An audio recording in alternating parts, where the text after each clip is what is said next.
예수님께서 빌라도 법정에 서셔서 재판을 받으시는 장면이 오늘 본문에 소개가 되어지고 있습니다.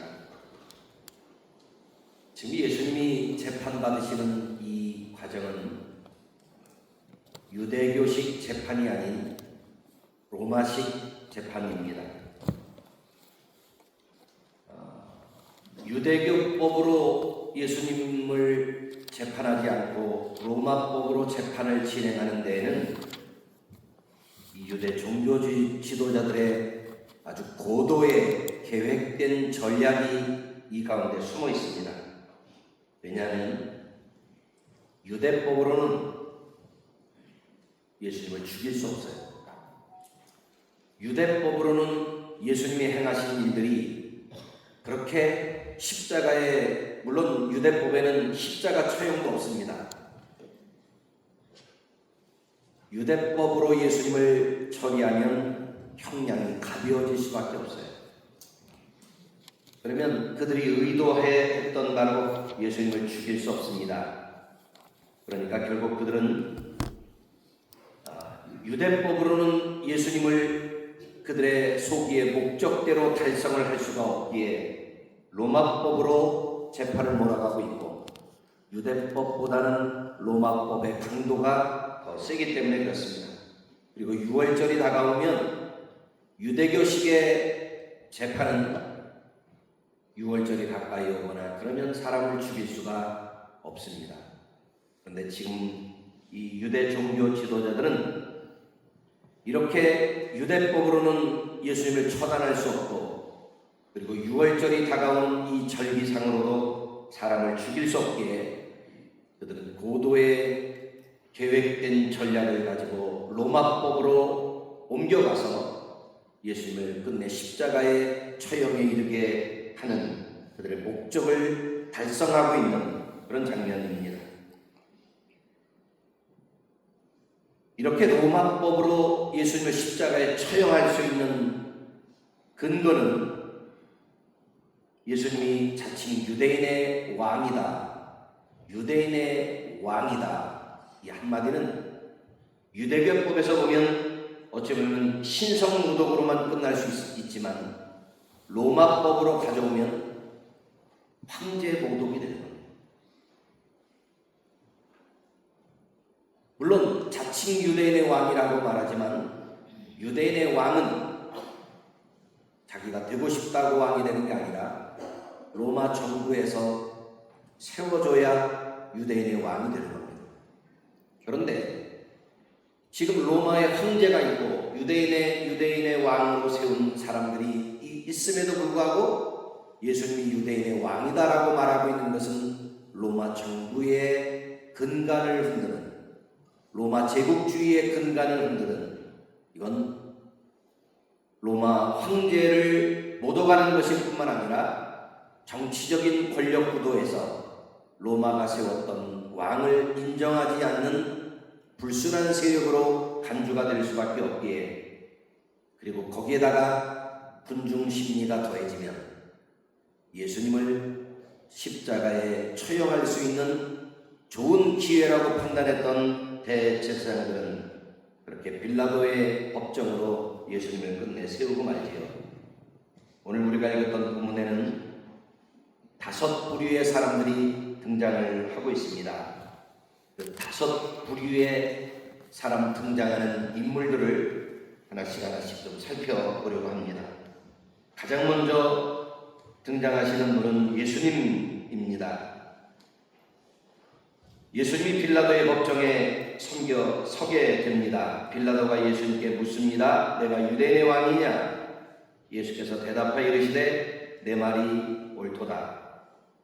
대제사장들이 여러 말로 너를 고발하는지라. 빌라도가 또 물어 이르되 아무 대답도 없느냐? 그들이 얼마나 많은 것으로 너를 고발하는가 보라. 예수께서 다시 아무 말씀으로도 대답하지 아니하시니 빌라도가 놀랍게 여기더라. 오늘 본문에 등장하고 있는 예수님은 침묵으로 일관하고 계신 예수님의 모습을 봅니다. 오죽 답답하면 재판장인 빌라도가 아니 억울하면 너 자신을 위해 변호해봐라. 내가 듣겠다. 하고 장을 마련해 주었음에도 불구하고 예수님은 아무 대답도 하지 않으십니다. 아무런 변호도 하지 않으십니다. 여러분 생각해 보십시오. 아니 그대로 이대로 가다가 예수는 죽어요. 그리고 억울한 재판이에요.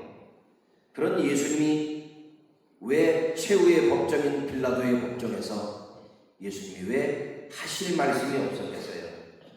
얼마든지 권세 있는 말씀을 하실 수도 있습니다. 그런데 예수님이 참으십니다. 아무 말씀도 안 하세요.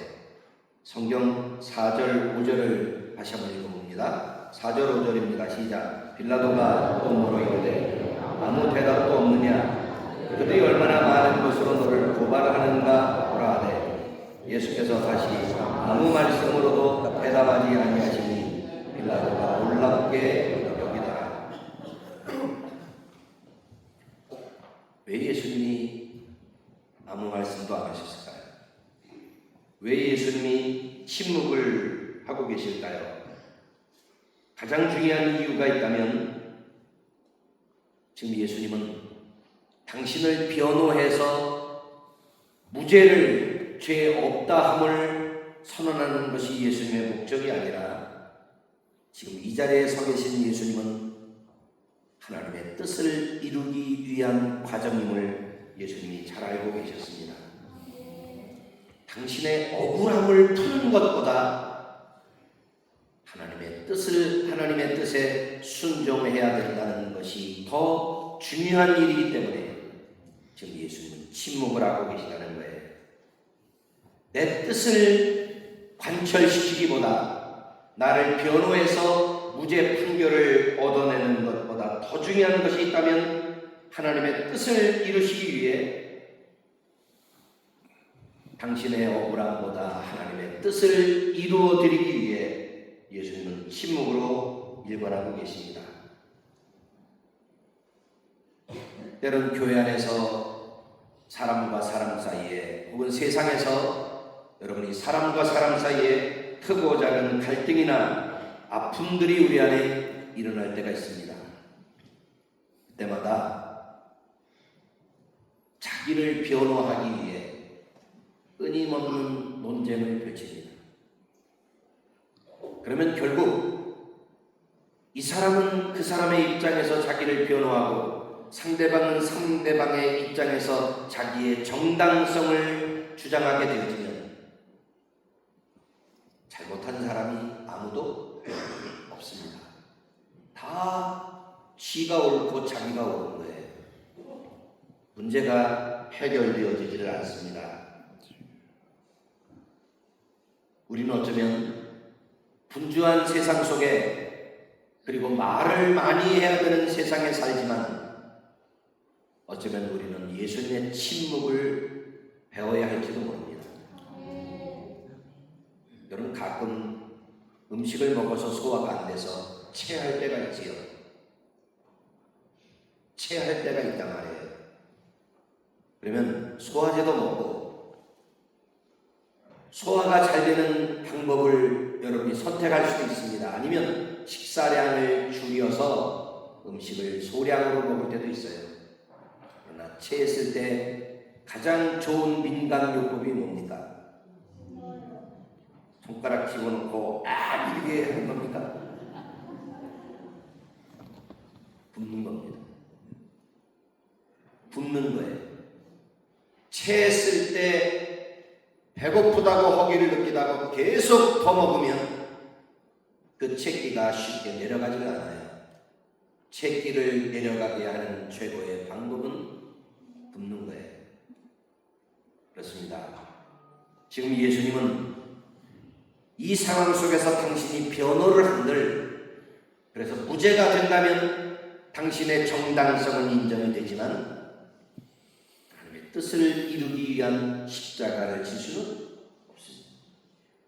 지금 예수님의 관심은 내가 무죄 선언을 받는 게 관심이 아니라 나의 정당성을 인정받는 것이 예수님의 관심이 아니라 지금 예수님은 어떻게 하든지 아버지의 뜻을 이루기 위해 할렐루야 나의 원대로 마시옵고 아버지의 원대로 되어지기를 원하나이다 기도하셨던 그 기도대로 지금 예수님은 아버지의 뜻을 이루기 위해 일관되어진 침묵으로 방향성을 잡으시고 빌라도가 오히려 자기가 속이 터져 답답할 정도로 예수님께 물어도 예수님은 아무 말씀도 하지 않으십니다.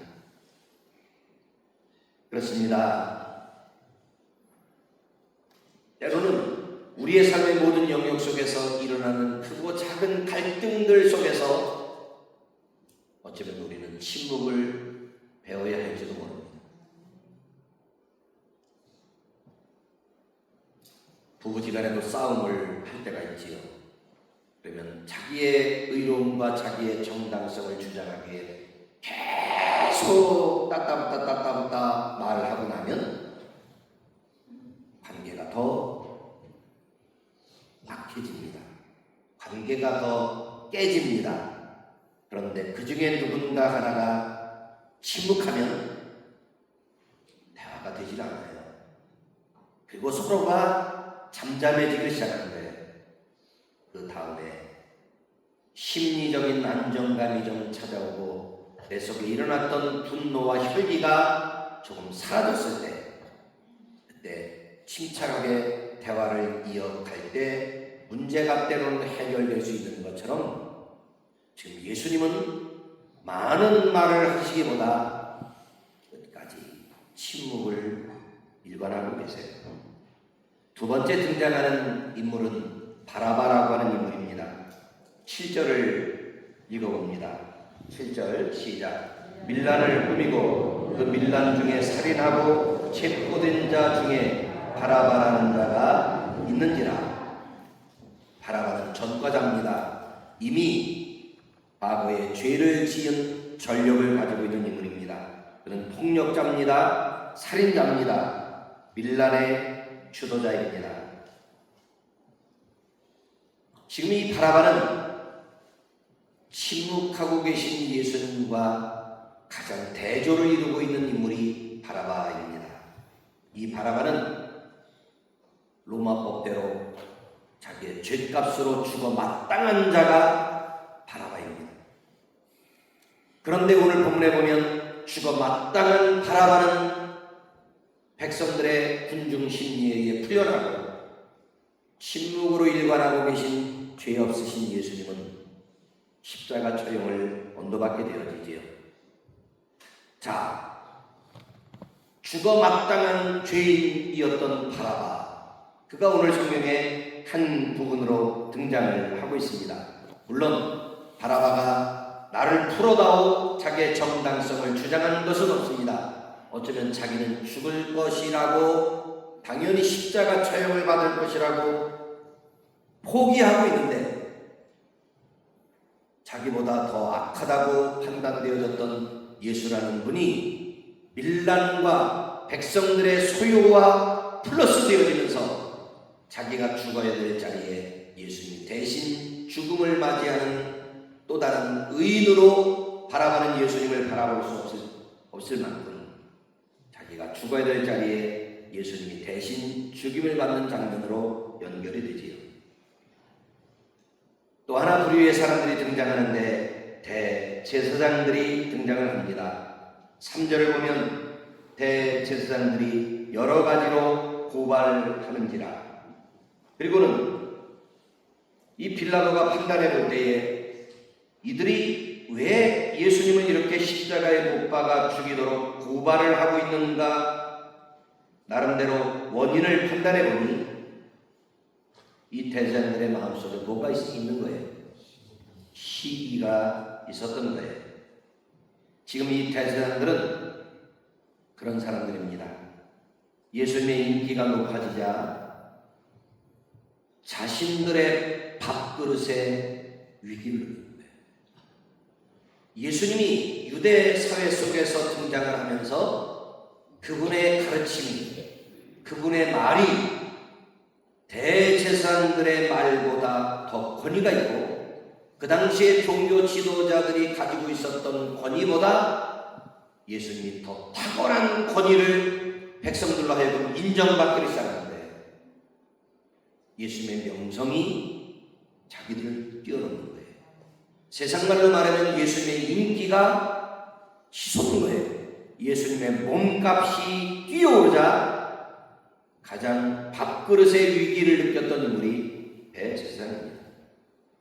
결국 시기와 질투의 마음, 손해보기를 싫어했던 이 대제사장과 종교 지도자들의 고발에 의해 예수님은 끝내 십자가를 지셔야만 하셨죠. 그렇습니다. 우리가 신앙생활을 하면서도 마찬가지입니다.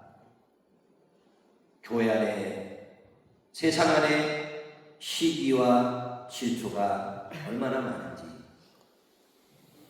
목회를 하면서 때로는 성도들과 대화를 나누고 이 사람 저 사람 상처받았다고 아파하는 사람들의 이야기를 들어보면 그 속에 보이지 않는 시기와 질투가, 그리고 조금도 손해보기 싫어하는 마음들이 팽배하게 지배를 하고 있다는 생각을 금할 길이 없지. 시기와 질투와 손해보기 싫어하는 마음들, 예수님은 당신의 생명까지 내어 놓으셨음에도 불구하고 우리는 조금도 손해보기를 싫어합니다. 그것이 어찌보면 우리의 죄성의 모습인지도 모르지요.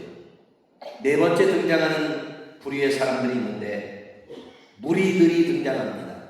무리들. 8절을 한번 보십시오.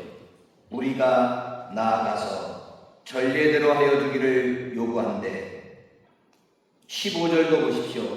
빌라도가 무리에게 만족을 주고자 하여, 무리 말 그대로 분위기에 휩쓸리는 사람들입니다. 자기의 의지도 없습니다. 자기의 철학도 없습니다. 시키는 대로 하는 거예요. 위에 있는 사람들이 시키는 대로, 그리고 그 시대의 여론몰이에 따라서 그 사람들이 가지고 있는 자기의 고정적인 생각도 없이 분위기에 휩싸이면서 누군가가 시키고 지도하는 대로 이끌려가고 있는 무리들의 모습입니다. 이 무리들은 대제사장의 세력과 결탁되어져 있는 사람들입니다. 대제사장들과 이해타산의 문제가 얽혀 있습니다. 그래서 이들은 대제사장의 말을 들어야만 합니다. 결국 그런 대제사장들의 충동질에 넘어가서 빌라도가 묻는 대로 빌라도를, 바라바를 너에게 놓아주라, 예수 그리스도를 너에게 놓아주라 할 때 이 무리들은 대제사장들의 지시를 받았기에 바라바를 내어달라고 요구할 만큼 그들의 분별력이 상실되어진 인물들이 무리들입니다. 분별력을 가지고 있어야 함에도 불구하고 그 분별력이 없이 예수가 구원자인지, 예수님이 죄 없으심을 인정해야 되는지, 아니면 죽어 마땅했던 바라바를 내어놓아야 하는지 분별력도 없이 분중심리에 의해서 이끌려가고 있는 우리들이죠. 마지막 한 인물은 빌라도입니다. 오늘 본문의 재판의 주인공이 빌라도요, 그리고 예수님의 십자가 처형을 언도했던 인물도 빌라도입니다. 빌라도는 그러나 예수님을 재판하는 과정 속에서 예수님을 아무리 신문해도 예수님의 죄를 찾지 못했습니다. 보통은 재판석에서 죄수가, 피고인이, 검사가 물었을 때, 재판관이 물었을 때 아무 대답도 하지 않으면 단순한 침묵이 아니라 자기의 죄를 인정하는 것이 될 수밖에 없습니다. 그럼에도 불구하고 예수님은 침묵하셨는데 빌라도가 예수님의 죄를 샅샅이 뒤져봐도 마땅히 십자가에 죽일 것까지는 없는 죄예요. 그래서 빌라도가 하지 않습니까? 그냥 몇 대 때려서 내어보내면 안 되겠느냐? 무리가 아우성을 칩니다. 십자가에 못 박아라. 십자가에 못 박아라. 아니 분명 최고의 판결자였던 빌라도는 예수님의 죄를 찾지 못했음에도 불구하고, 그런데 백성들의 밀란을 두려워한 까닭에, 그리고 그 밀란이 일어나면 자기 자리를 빼앗길까봐, 자기 자리를 잃어버릴까봐 하는 두려움 속에 날조되어진 재판을 가지고 세상과 타협하면서 결국 죄 없으신 예수님은 십자가에 죽음으로 내몰고 죽어 마땅했던 바라바는 풀어주는 인류 역사의 최고의 재판의 오류의 사건이 바로 빌라도의 법정에서 일어나고 있는 모습이지요. 오늘 저는 이 말씀을 여러분과 함께 기도 제목으로 삼으면서 세 가지 기도의 제목을 드리고 싶습니다. 그 중에 하나가 뭐냐면, 따라서 합시다. 침묵을 배우라. 많은 말보다 때로는 침묵이 더 강력한 메시지가 되는 경우가 있습니다. 많은 말을 하는 것보다, 애들이 요즘 학교에서 그런다잖아요. 교육을 받아서 엄마가 때리거나 아빠가 때리거나 폭언을 하면 112에 신고하라. 아동학대요. 최근에 제가 어떤 분과 전화통화를 하는데 애가 학원을 보내는데 숙제를 안 하는 거예요. 학원을 가야 되는데 숙제를 안 하는 거야. 그러니까 학원 선생님이 한 달에 30만 원, 40만 원씩 내면서 학원 보내는데 공부를 안 하니까, 그래갖고 숙제를 안 한다고 학원 책으로 머리통을 한 대 때렸대요. 그 이놈이 방에 들어가고 112에 신고를 한 거예요. 엄마가 나를 학대하고 있습니다. 엄마가 나한테 폭력을 행사하고 있습니다. 그랬더니 경찰 2명이 온 거예요. 그리고 일단 112에 신고가 들어왔기 때문에 자기들은 접수를 하고 이 상황을 만나야 된다. 그래서 엄마 이야기 따로 듣고 아이 이야기 따로 듣고, 아이한테 그랬다는 겁니다. 엄마가 매일 때리냐? 아니에요. 그건 아니에요. 그럼 엄마가 가끔 때리냐? 가끔 때려. 언제 때리냐? 숙제 안 하거나 엄마한테 반항하거나 이러면 엄마가 때려요. 그래서 아이가 그렇게 이야기했다는, 경찰이 지혜롭게 이야기를 해준 거예요. 그건 아동학대가 아니야. 상습적으로 맞아야 아동학대가 되고, 네가 만약에 여기서 아동학대로 신고를 하면 너 어떻게 되는가 하면 엄마와 아빠와 분리가 돼야 돼. 네가 시설로 들어가야 돼. 그 시설이 어디예요? 고아원이에요. 이 한마디 이놈이 겁을 먹은 거예요. 예? 내가 고아원에 들어가야 돼, 내가?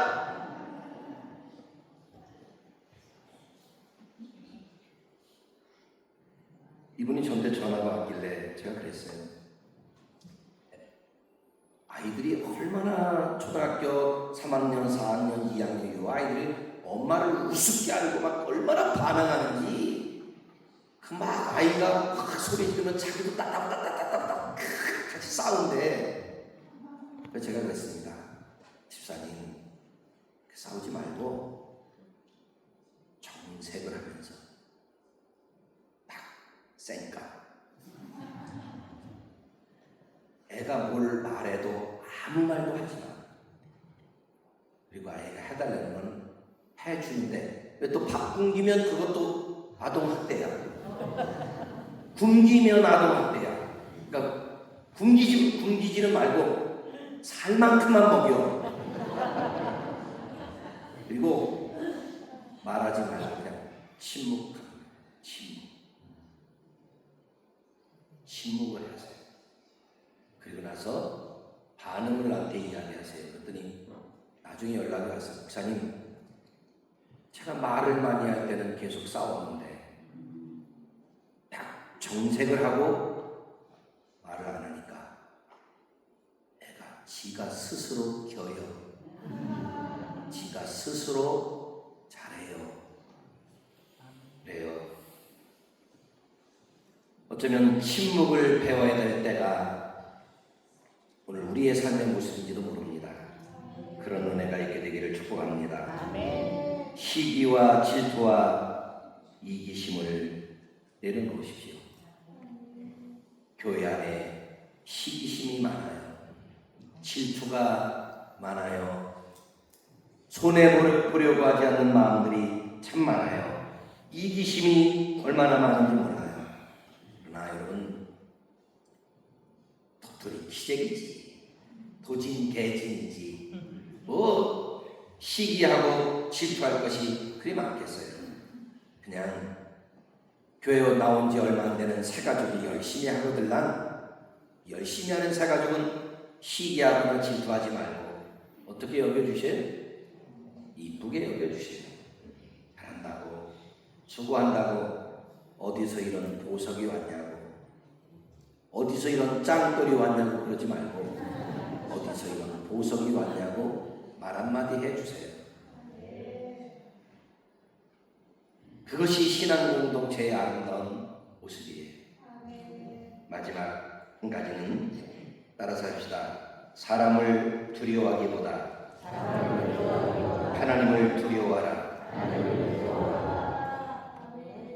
지금 빌라도가 제일 겁먹은 게 뭐예요? 밀란입니다. 밀란. 그 밀란 잠재우려고 죄 없음 죄 없는 예수님을 십자가에 내어놓아요. 그러니까 사도신경할 때마다 빌라도가 참 재수없는 인물. 지금 무덤에 있는 빌라도는 이 새벽마다 정신이 깨어나는 거예요.